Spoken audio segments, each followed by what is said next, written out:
আমাদেরকে অপমান করতে পারেন না। আমাদের মেয়েটা কষ্ট পায়, আমরাও কষ্ট পাই। মা, তুমি এখানে দাঁড়িয়ে দাঁড়িয়ে এদের লেকচার শুনবে নাকি যাবে? চল।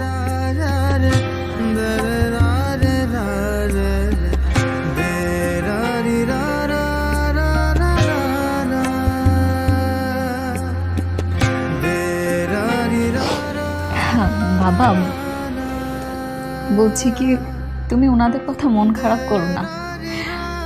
দেখো, আমি কিন্তু ওনাদের কথা একদম কষ্ট পাইনি। ওনারা যা সত্যি তাই তো বলেছে, তাই না বলো বাবা?